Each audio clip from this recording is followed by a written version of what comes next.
Hello and welcome to another edition of Futbol Mundial, where myself and Z-Money here take you through the craziest football news from across the globe. Yes, and this week we have a manager stripping, a commentator quitting, and a legend might be hanging up his boots. Let's take it away, but before we do, don't forget to like and subscribe and check out FDFC's Instagram at FDFC_UK.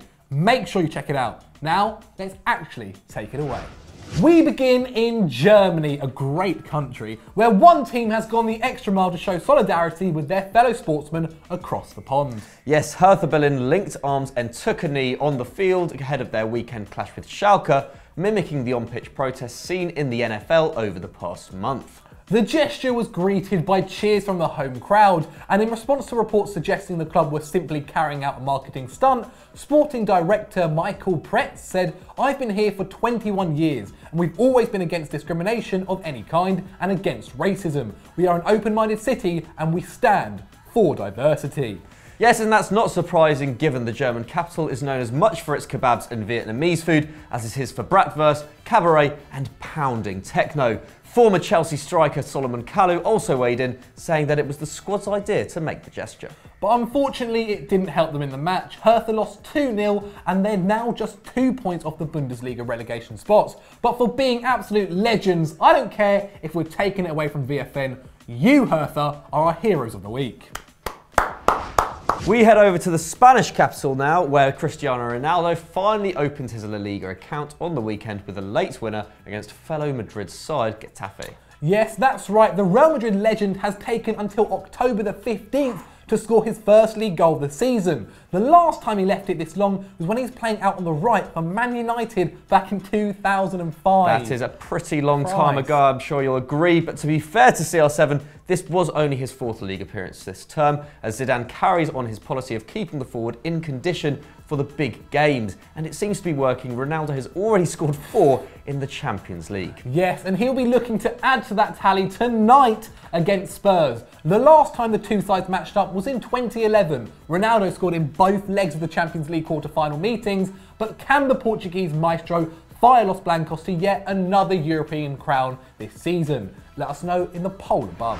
From a Real Madrid great to one of the Bernabeu's biggest ever flops now, where Orlando City fans were swimming in the tears of Kaka on the weekend. Yes, and that was because the former Ballon d'Or winner played his final game for the MLS side, and it was an emotional occasion. Heartwarming moments included the Brazilian attacker welling up during the national anthem at the start of the game, and 2 young Lion fans invading the pitch towards the end of the game to show their appreciation for their hero. They got a high five from the man himself in return.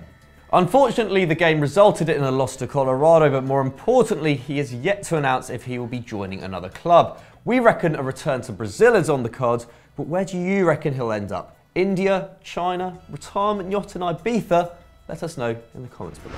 Oh, Norway, home to many things like the Northern Lights, Vikings, tubed caviar, and of course Chris Hamill's ancestors, aka trolls. But one of their greatest exports has to be Ronny Deila. Yes, the former Celtic manager, now back in his homeland managing Vålerenga, decided to do something a little extraordinary to inspire his team to victory. Indeed, last month the club were without a win in 7 and staring relegation in the face when the Norwegian did what any sane person would do and stripped naked in the dressing room in an attempt to relax his players' nerves before their all-important game against Brann. God, I hope Bab doesn't do that for FDFC. And surprise, surprise, it worked! They triumphed 2-1 and have now won 2 of their 3 matches since. Vålerenga midfielder Herman Stengel came out after the game and said it was important to offer ourselves. It was what he was trying to say. If we must dare to make fools of ourselves, it must be on the pitch as well. Ooh, philosophical words there from the midfielder, and it's not the first time we've seen managers using such explicit tactics,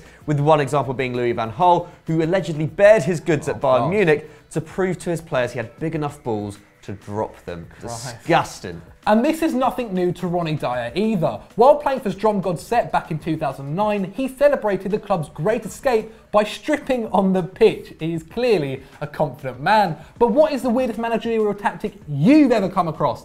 Let us know in the comments below. We head over to Russia now, where one commentator, who goes by the name Vladimir Nikolsky, decided enough was enough and walked out live on air. Yes, during a heavy battle match between Torpedo Vladimir and Testilshik Ivanovo in the third tier, Nikolsky absolutely lost it after Ivanovo keeper Alexei Smirnov took out an attacking player in the penalty area. Instead of awarding a penalty, the referee gave a free kick, and when the resulting ball into the box appeared to hit a defender's hand, another clear penalty to those watching, the referee waved play on.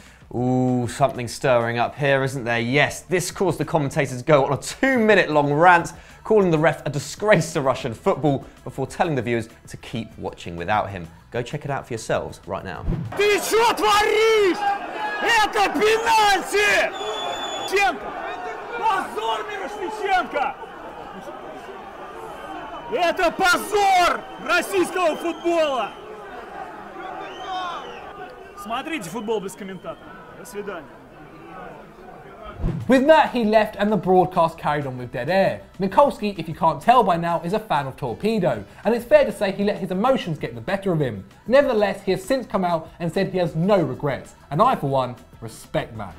It's back. It is 100% back. It's time for Zach's social media fuck-up of the week. And unsurprisingly, it's happened right here in good old England. Surprise, surprise. Yes, we've seen some crazy bets in the past with losers wearing the shirts of their rival team, aka our very own Joe Tomlinson, getting tattoos, and even some fools eating yogurt through a sock. Now eat it. But this week, 2 jokers on Twitter made their mark. I'll have you know it was milkshake. But yes, ex-Manchester City captain Paul Lake and his wife Jo have already backed midfield genius Kevin De Bruyne to win Player of the Year for this season by tweeting this. Yes, you're reading that correctly. They said they'll do a naked conga around the car park of a supermarket in Stockport, which is exciting news for perverts in Greater Manchester and a sign of the incredible faith they have in the Belgian. And it's no wonder. De Bruyne has already got 5 assists and is having the season of his life, helping the citizens score an incredible 29 goals in their first 8 games, a record only bettered by Everton 123 years ago. But do you think he will end up winning Player of the Year? Vote in the poll now to decide.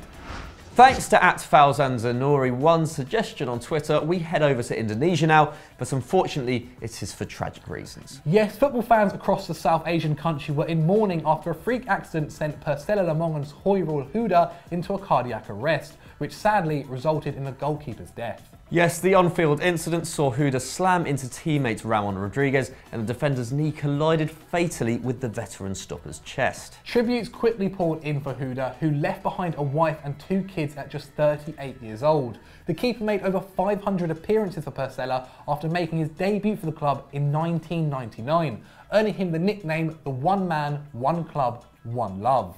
Yes, and fans on Twitter were certainly showing their love for their hero, labelling Huda the real legend of Persela. Rest in peace, you will be greatly missed.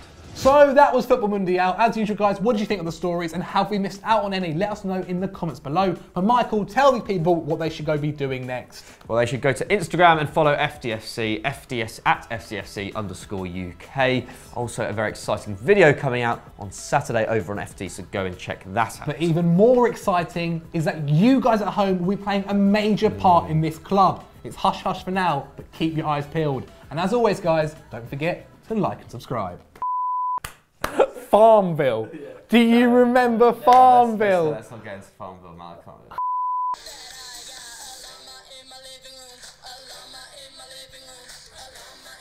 I just like, mate, I started pissing myself on the bus in.